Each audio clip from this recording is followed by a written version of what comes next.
Hey, it's been a while since my last travel vlog for obvious reasons.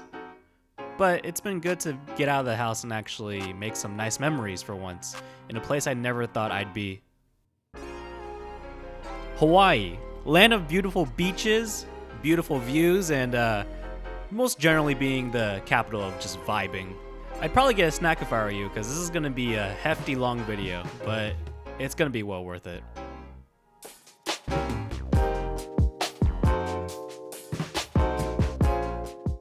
As the title implies, we kind of just stayed in the one island, but it's more than enough to cover a lot of stuff, including a bunch of nice places, nice food, and yes, even some nice video games. We'll be taking this day by day, so why don't we start with day 0.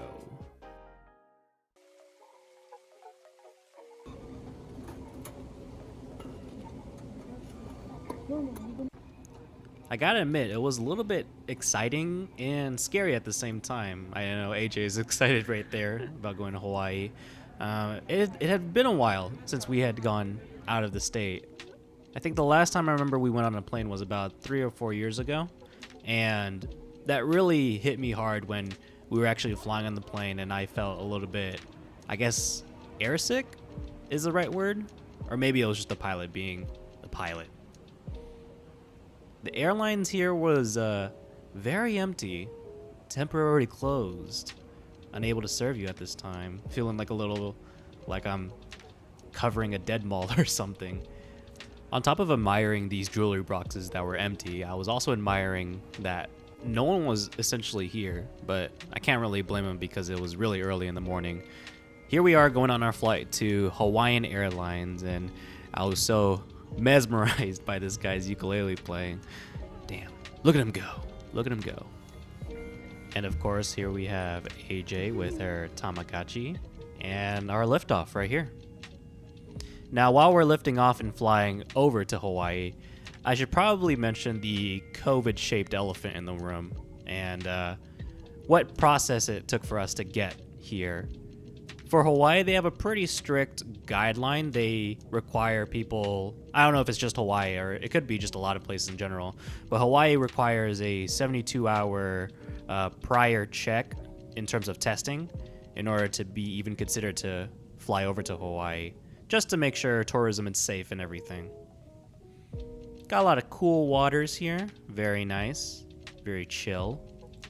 Me and AJ felt pretty confident about going as well because we have already gotten our vaccines, our 2 shots, so it didn't seem like it was really a risk for us. Here we are just driving over to Hawaii. It was a nice time driving over. A lot of different trees that I've never seen before, like a lot of, you know, those trees from Lion King or Lion King. Also Palm Beaches and all that stuff. We generally spent the first day in just kind of wandering around the hotel area, the surrounding areas of the hotel, and generally not doing anything at all. We were mostly strategizing which stores to actually hit up throughout the week, and so that's why we have this map here. I don't have any footage of the actual hotel room itself because it feels a little irrelevant to film, but the outside here, our view is amazing. Right here, you get a shot of the lagoon and the ocean itself, which is pretty damn nice if I do say so myself. And even in that little courtyard area, you'll get to see a show there, possibly.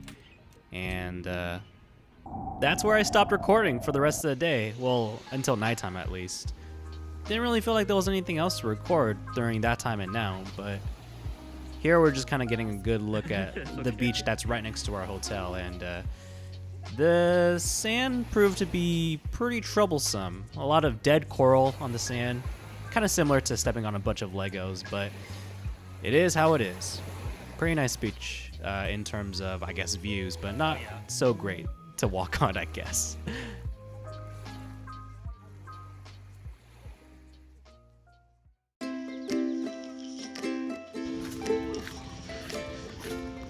Right now it's currently 6:29 a.m.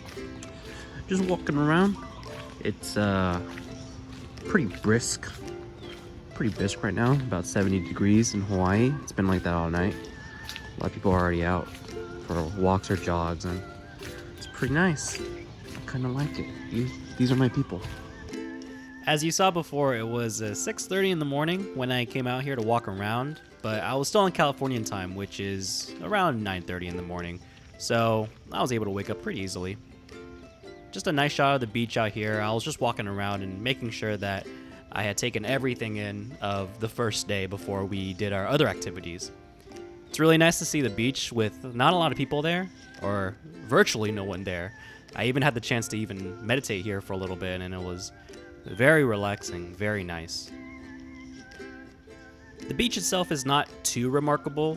When you go in the water, there's just more dead coral, so it's kind of harmful even to keep going out into the water and stepping on coral that you may or may not even see. So we decided really not to go here again after our first trip out.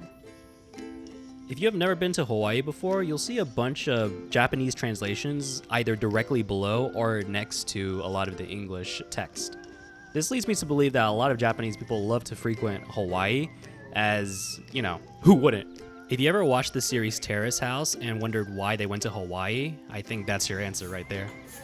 After my morning walk, I decided to head over to Lappert's Ice Cream and Coffee, which, can I just say, was my sanctuary for the next 6 days here, because they had really good coffee. They actually, I believe, they dripped their coffee fresh and made to order, and so it was just the obvious choice whenever I got my morning cup of coffee.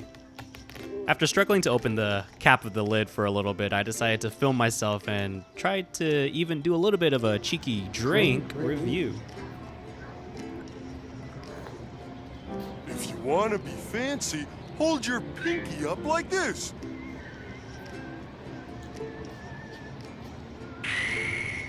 Pretty good. Before we head off to one of our activities for the day, we had to stop on by for a little bit of a treat. Leonard's Bakery is home to malasadas, which is a type of Portuguese donut, and you can have them either plain with nothing in it, or you can have it filled with other flavors that you would prefer. I personally was very lukewarm about the malasada itself. However, the people around me thought it was pretty good. So if you're curious what a malasada tastes like, I don't think you could do any worse than Leonard's Bakery. It was a pretty good flavoring. I wouldn't turn down another one if someone offered me one. So try it out if you're ever in the area. After the bakery, we decided to go to our first activity of the day, which was hiking at Diamond Head State Monument. And this was one of Hawaii's iconic state parks, which boasted to have a great view above the state, and we couldn't say no to that.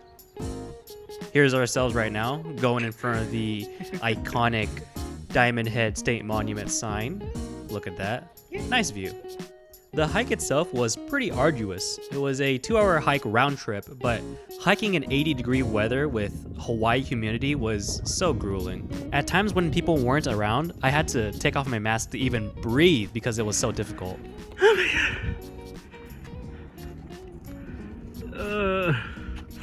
We were just down there, and now we're up here. We have to go up here. I don't know. Staircase to heaven.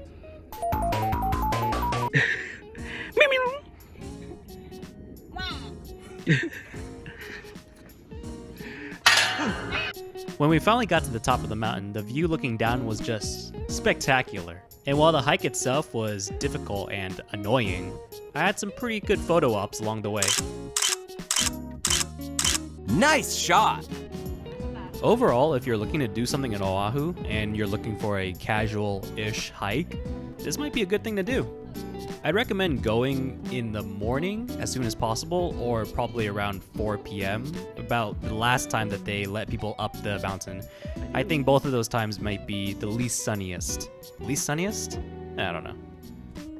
All right, we're gonna go back down the mountain and we're gonna go say goodbye to this sad water bag. Goodbye, sad water bag. We will miss you dearly. Hungry and dehydrated out of our mind, we walked back down the mountain, only to be greeted with a food truck that was standing right at the base of the mountain. Our options were pretty limited because I think they ran out of hot dogs and burgers. So I think we decided to go with a $5 bento box that was a shrimp and teriyaki rice bento, and also a raw coconut drink. The coconut drink itself was pretty refreshing and delicious.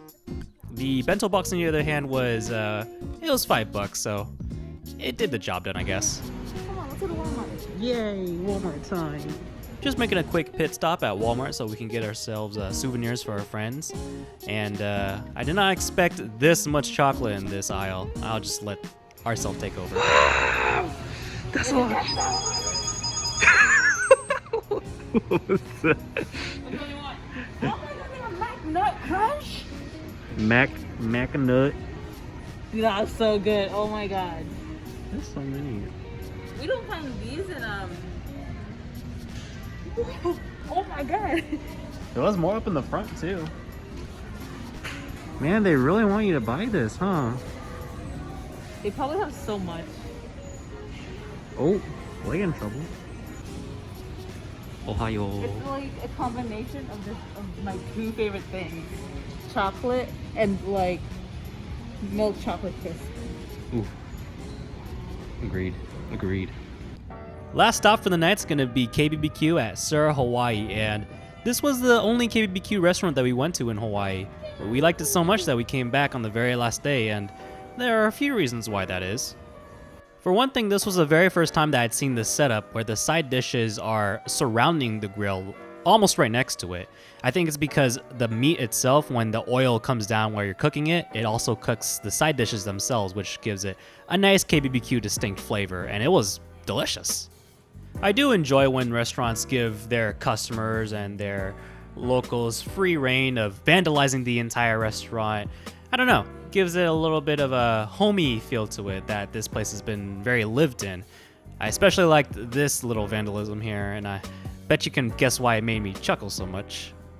I think all the items that we chose to cook were total bangers. Every single meat was perfectly marinated, and there was a vacuum right above the grill that actually sucked up all the KBBQ smell so that it didn't go flowing directly into my body and I didn't smell like KBBQ afterwards. That was very important for me. Here's that mac and cheese that I was talking about, and while it doesn't look so appetizing on screen, I can guarantee you I got the same exact serotonin as when I ate fresh bulgogi right off the grill. Overall, pretty good. Highly recommend.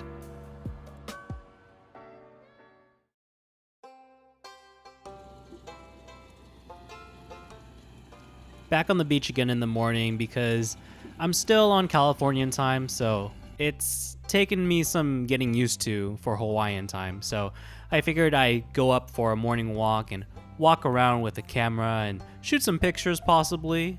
There are some birds here, some exotic looking birds, some Hawaiian looking birds. Since not a lot of people were around, I decided to take some footage around the area of the hotel so you guys could see what it was like, and I really enjoyed not having a lot of people nearby me because I generally don't like people nearby me. Here's a sign pointing to a luau that we did not go to because the luau we're attending is actually tonight at the Polynesian Culture Center. So that should be a good time, hopefully. Just admiring this koi pond from a safe distance so that I don't accidentally fall in like a certain TV show character that I know of. And then looking at whatever this is. It's nice. Looking at this nice waterfall real quick before I head back over to make some breakfast for me and my loved ones. Do you like my Mushu inspired breakfast? Please say yes. I need validation. Since we didn't have anything to do before PCC, we decided to walk around and eat at a nearby restaurant for lunch. The restaurant we're heading to is not that one. It's that one. Yes, that is the legitimate name for the restaurant. But don't let its funny name deceive you, because we actually had a pretty good time here. We had the spicy chicken and the shrimp fried rice, which both were really, really scrumdiddly-yumptious. A moment of silence for this sad day, to remember the one that got away. When the time finally came, we geared up and got ready to go to the PCC. Since the PCC was on the other side of the island, we had some time to kill, so I had to attempt to get some B-roll. I say attempt. Not the pole, not the tree.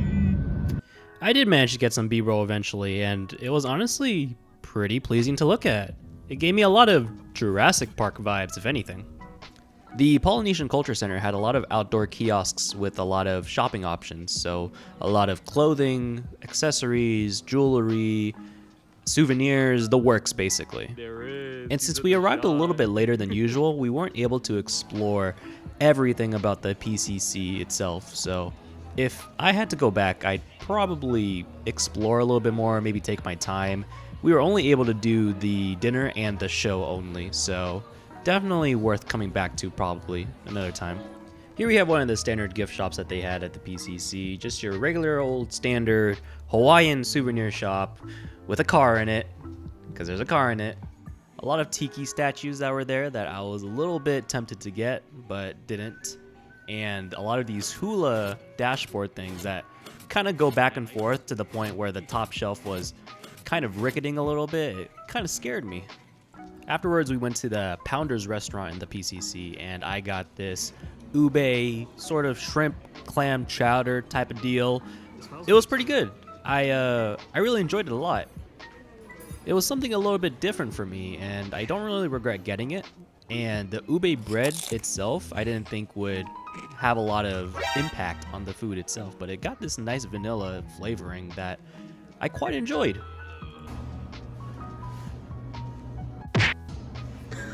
The show that we had paid for was scheduled immediately after our dinner, so it was a little bit stressful moving from the restaurant in order to get to the theater where the show was happening.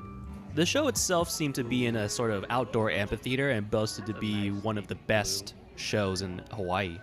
We had to take our tickets and go to our associated portal entrance, which was Portal 2? Jeez, I wonder if GLaDOS is gonna show up and narrate this whole show. Am I right, you guys? Oh, brother, this guy stinks! Big, strong man. Unfortunately, going into the amphitheater, I was met with this sign, so I wasn't able to film any of the show itself, but it was a lot of Polynesian talk, dancing, hula hooping, and fire dancing, if anything. Overall, our brief time here was well spent, and I do wish to come back for a better and more prepared experience. I know. Alright, no more lollygagging. Let's just get right to the meat of it. First order of business is the Aloha Stadium swap meet and marketplace. I liked how most of the shops and kiosks revolved around this one particular stadium.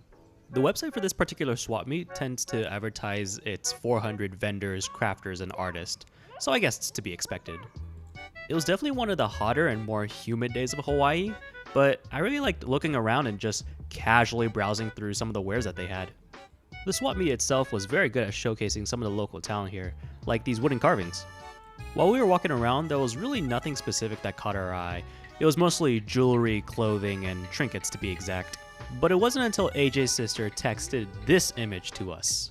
A bootleg Nintendo Entertainment System that boasted 620 games.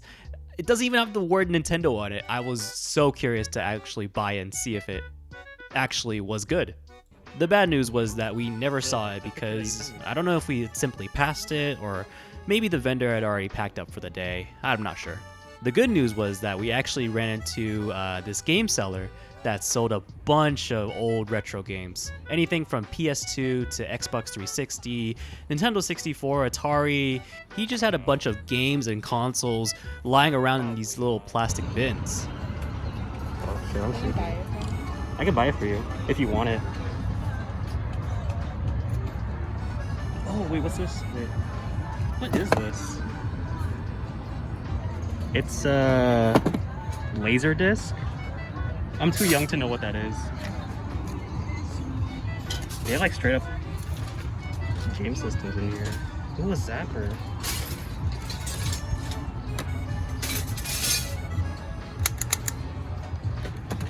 We easily spent at least an hour here, and the vendor himself was actually pretty helpful. He helped us price some of the games as we were finding them and was generally overall pretty pleasant to work with.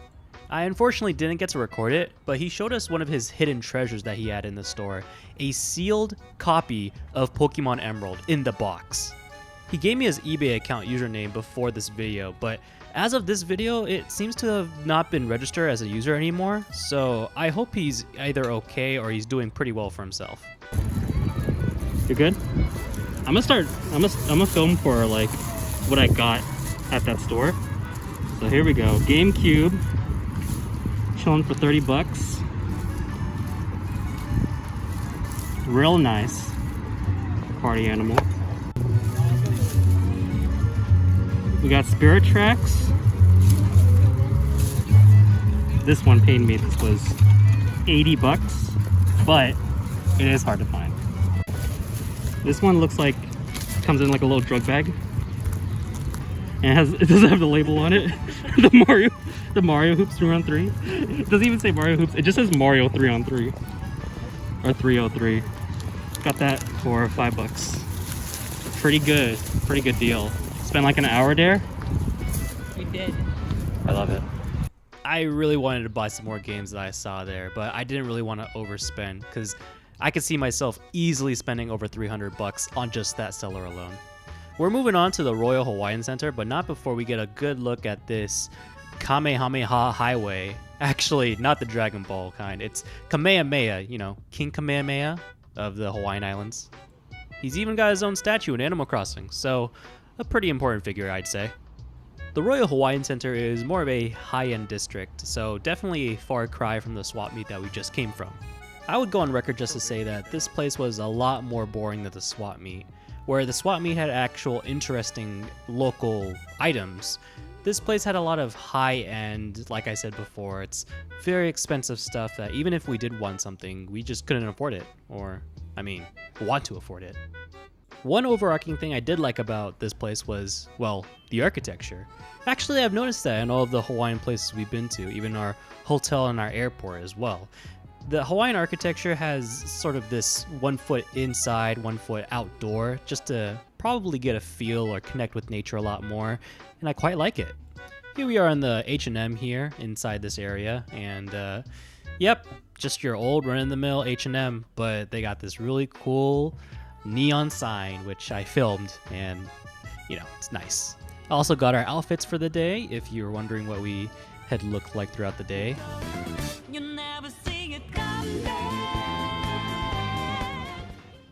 All this walking around has made us a little bit hungry for something to bite on, and luckily for us at this Hawaiian Center, there's a lot of eateries around here, either sweet or savory. The first one that we went to was the Island Vintage Shave Ice kiosk that was around the corner. I don't remember the exact name of the thing that we got, but as you can see right here, there's popping boba, there's fruit on the top, and kind of side-loaded with a lot of other sweet things as well. Can I try it? Fruity. Fruity? Yeah. Pop the popping boba. Boba pops in your mouth. It's not like black boba. What do you think? What's this part? What's this part? Try the one.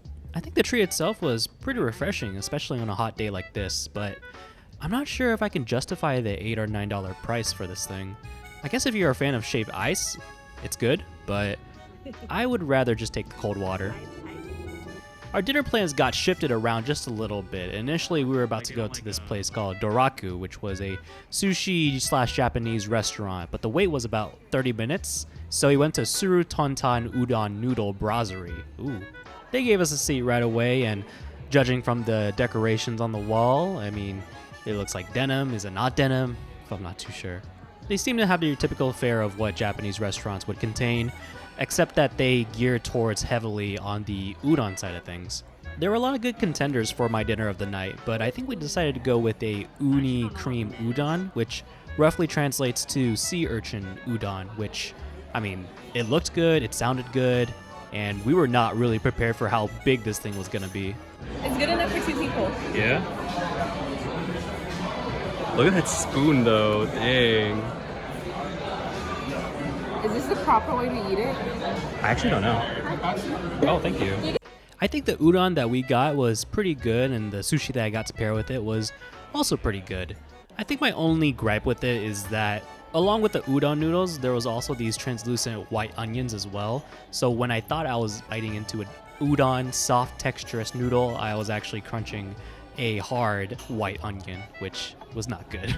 We soon later returned back to the hotel that evening to end the night with some Lappert's ice cream. Yeah. Yeah, ice cream. Yeah. A definite sweet retreat to end the night with.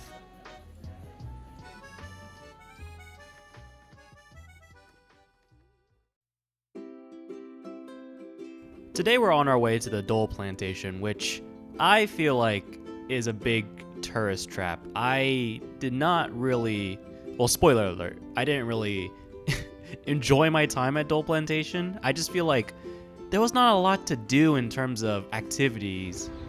Wait, it really is the world's largest maze? In 2008. In 2008.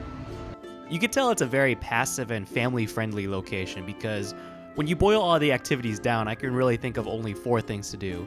There's the train tour, which has a whopping 2-hour wait. There's the maze, which I really didn't bother going because I'm not 6 anymore. There's the souvenir shop, which I think is kind of the highlight of this whole thing because it actually has the Dole logos. And there's also the plantation garden tour, which, it's fine. Does it sound like I'm being too critical? I feel like I am. Tiny pineapple. We bought our train tour tickets ahead of time, so we had some time to kill, and since we didn't have lunch, we decided to go eat at the restaurant there. And the restaurant and the souvenir shop are kind of merged into one, and so you have to wait in this really long line if you wanted to either eat or souvenir shop. After you pass the temperature check, you get in and you're greeted with a bunch of Dole products, which, again, I believe is the best part about the souvenir shop. It's because they have a bunch of Dole-related logos on a bunch of stuff, and a lot of stuffed animals, clothing. I think it's pretty good. They also have this Hello Kitty section right here, and I guess Hello Kitty had a deal with Dole Plantation, so there's this. I like how Hello Kitty looks very tan. It just makes it feel really cute, I guess. Tropical, if you will. Overall, there's a lot of options here in terms of gifts. I spent a good amount of time here just figuring out what I wanted to buy for my friend specifically, so, I mean, at least you have a lot of options, and you can't really go wrong with any of these gifts, in my personal opinion. No. You would think because we were at Dole Plantation, I would get a Dole Whip and review it for you guys or something, but I had totally forgotten to get one, so unfortunately, not today. For lunch, I got a Loco Moco, which was the blandest and driest thing that I've eaten at this restaurant. But despite the mediocre food, we made a new cat friend along the way. It was actually one of the only cats that I've seen in Hawaii, weirdly enough, because I don't know where they all are. I'm just taking a second to admire these tiny pineapples before we go on the train tour. Oh, excuse me, the Pineapple Express. Ooh, fancy. Buying the Pineapple Express tickets also granted you access to the Plantation Garden Tour, so we were able to do that right afterwards. Luckily for us, the wait for the train was only about an hour since we had eaten a little bit earlier than most people, so we were able to get on during the lunch rush. I'm honestly glad I only waited an hour for a 20-minute train tour ride because honestly, it's nothing to really write home about. You're really just going around, looking at all these plantation crops. From the footage here, it's not very compelling either, so you guys aren't really missing much. Every now and again, the pre-recorded announcer would say something about the history of the plantation, how it was created, and little pineapple trivia tidbits, which I guess was inoffensive.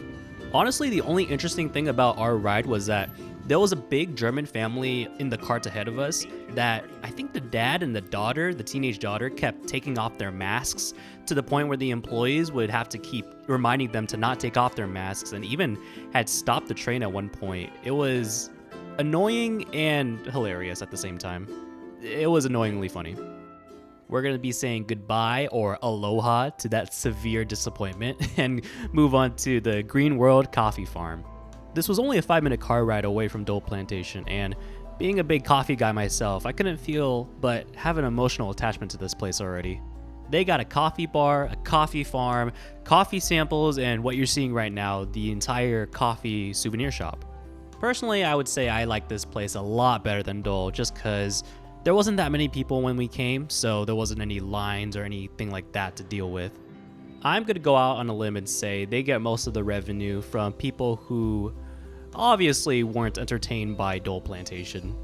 I didn't really get anything from this coffee souvenir shop because a lot of the quotes on these little mugs and shirts are pretty cheesy, like, "Give me the coffee and no one gets hurt." I mean, is that a threat? Is that a threat to me right now? There was a nice, bitter, and distinct smell in the air, and that's due to this coffee roaster right here. I had never seen a coffee roaster up close, so this was actually a pretty nerdy coffee lover experience for me, I guess. Afterwards, we decided to go out to the coffee garden, which we didn't have to pay for, thank goodness. It was a decent-sized farm. It wasn't too big or too small or anything. And since not a lot of people were around anyway, we decided to have a little mini photo shoot session going on. Great shot! This is the part of the visit that I was really excited about, trying out some free coffee samples. I chose their green bean coffee that they make in-house, so here's that.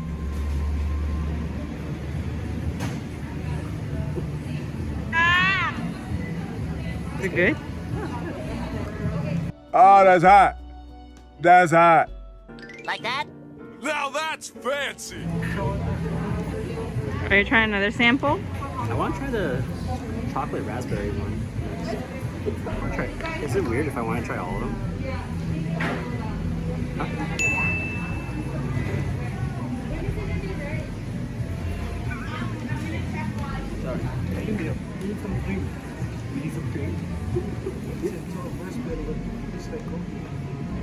Yeah, because it's coffee. It looks like chocolate.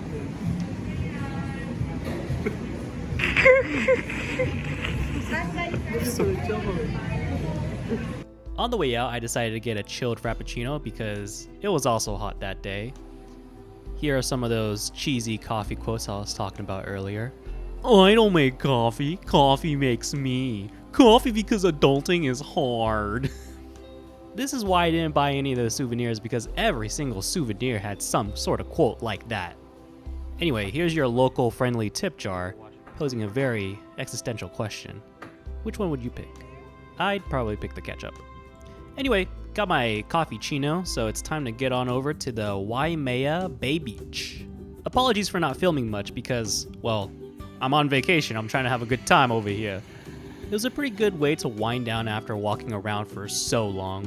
This beach was pretty nice and ambient, and particularly well known for its big waves. Very popular with surfers and people who just like to ride big waves, so myself. And although I did have a pretty good time here, I kept getting a lot of sand in my swimsuit, and it was just annoying and gross, and I didn't like it at all. But overall, I would come back. We picked up some food from a nearby Filipino restaurant, and I just wanted to show that off real quick on screen. That was a ghost.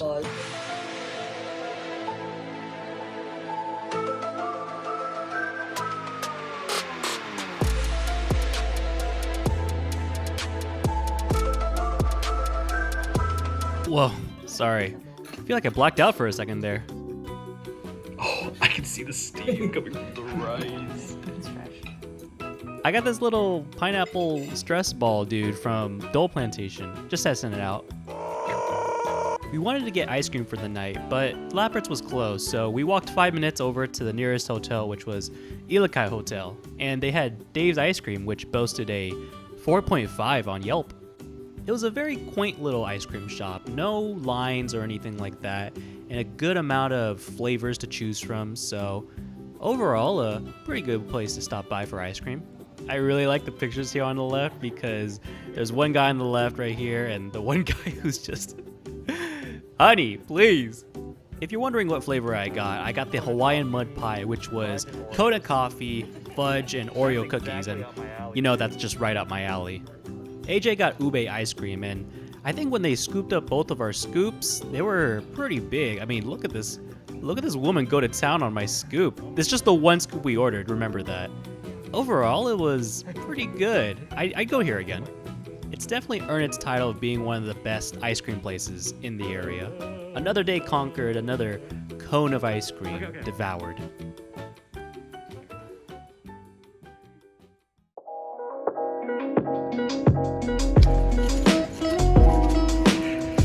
This was our last full day at Hawaii, and Since we didn't have much planned for the day, we decided to go to the nearby lagoon near our hotel and try our hand at water biking, see if we're any good at it. Oh, it's getting clean. It is. Kind of a workout, yeah. Why did we agree to this? Watch out for that guy, okay? I don't blame him. This is really good water. Wait, why do I have a mask on still? Howdy, partner. Hopefully I'm scared. I'm legitimately scared to drop my phone Oh, in this is a nice view. Sure. Whoa, whoa, whoa. I can't complain. It's another way to kill an hour of time, and we were genuinely curious about it. It does give your legs a bit of a workout, though. We had actually planned today to go to a part of the hotel grounds to a pick-a-pearl location, where you choose oysters, and whatever pearls inside the oyster you can turn into jewelry. Some people say this is a tourist trap, but I think the experience is pretty fun for what it is. I'm not really sure what the trick is to get your personal preference for pearls. I don't know if it's going to be the ugliest oyster that has the shiniest pearl or the biggest pearl or something like that. Maybe there is no trick to it. I don't know. Right now, AJ's sister is picking out her oyster, which she took about roughly 10 to 15 seconds, I'd say.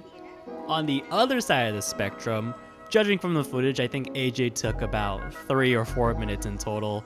I was getting scared that the lady that was helping us would get kind of irritated or annoyed, but she was actually pretty helpful the entire time. Really patient. Obviously, I'm not going to show the whole thing, but just the important parts. Listen to what AJ has to say right here. You're going to want to For a hear long it. time. We saw a lady yesterday at a Dole Plantation. She got twins. Wow. Yeah, she got twins.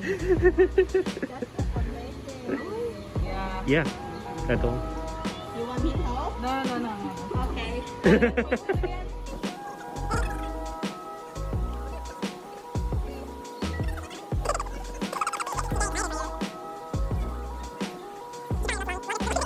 Longest taking customer. Yeah, it looks really small. Oh, you never know. Never know. Okay, There we first go. one person tap it 3 times at the oyster and then say aloha. Okay, I ready? tapped it 3 times. 3 times, yeah. And ready? 1, 2, 3. Aloha. Yeah, yeah. Okay. Ready? 1, One, 2, 3. Aloha. Okay, good job. Okay, time for her. Let's see what color.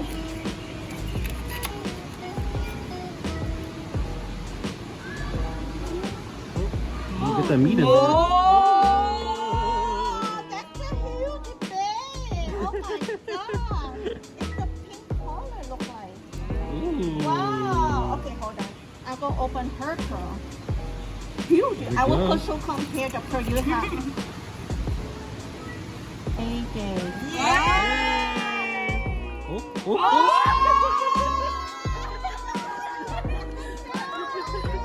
Wow, beautiful. Yeah, I got you. I got you. Amazing. Look at this. It's Oh, too mine's big. so big. She got the nice Yeah, pink twins. color. Good job. Good job. That's awesome. In the video too, I was like, yesterday there was a person that got twins. You called it. You called it, dude. In the end, I think they both made fine jewelry for what they got. This is AJ's sister's necklace, and this is AJ's necklace right here. She decided to take the other pearl and use it as a souvenir instead. We also got complimentary earrings, so that was nice. Now we're heading over to the last beach of the day and the week. We actually had a choice between Ala Moana and Lanakai Beach, and honestly, I'm really glad we decided to go to Lanakai Beach. I think this is a quintessential beach because it was very scenic, there was no dead coral anywhere, there was no big waves crashing down onto the beach, it wasn't too crowded when we came there, perfect temperature in the water, and perfect in terms of wind and sunlight. It's essentially all you can ask for at a beach. Dude, even the sand. I'm freaking out about sand at this beach. The sand itself has like a fine, granular texture, similar to that of, I would say, baking flour. We ended up spending the most time here in terms of beaches, and Honestly, if we had the time, I would have stayed here even longer.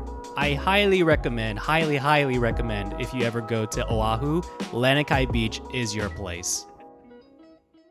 We departed from the beach back to our hotel to find that they were setting up something right outside our room down at the bottom.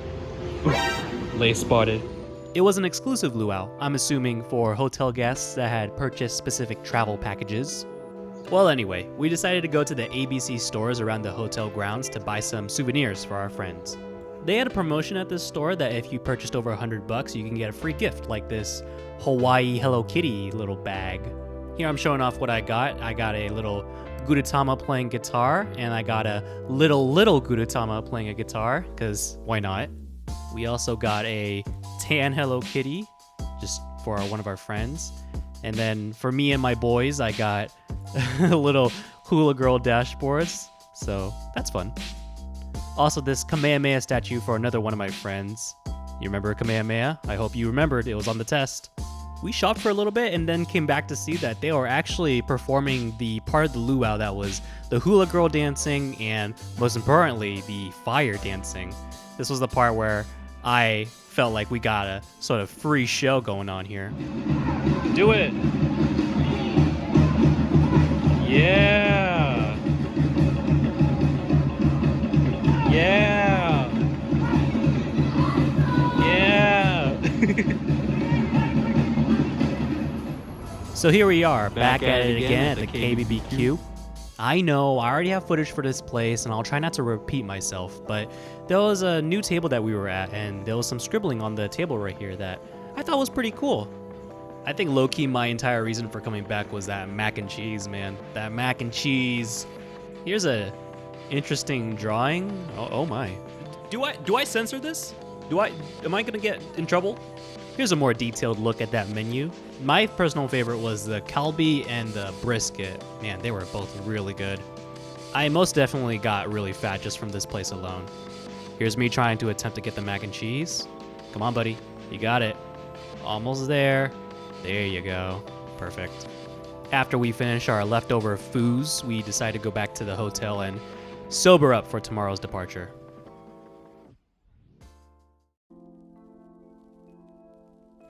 It's the final day, and I feel really depressed because I actually had a pretty good time here.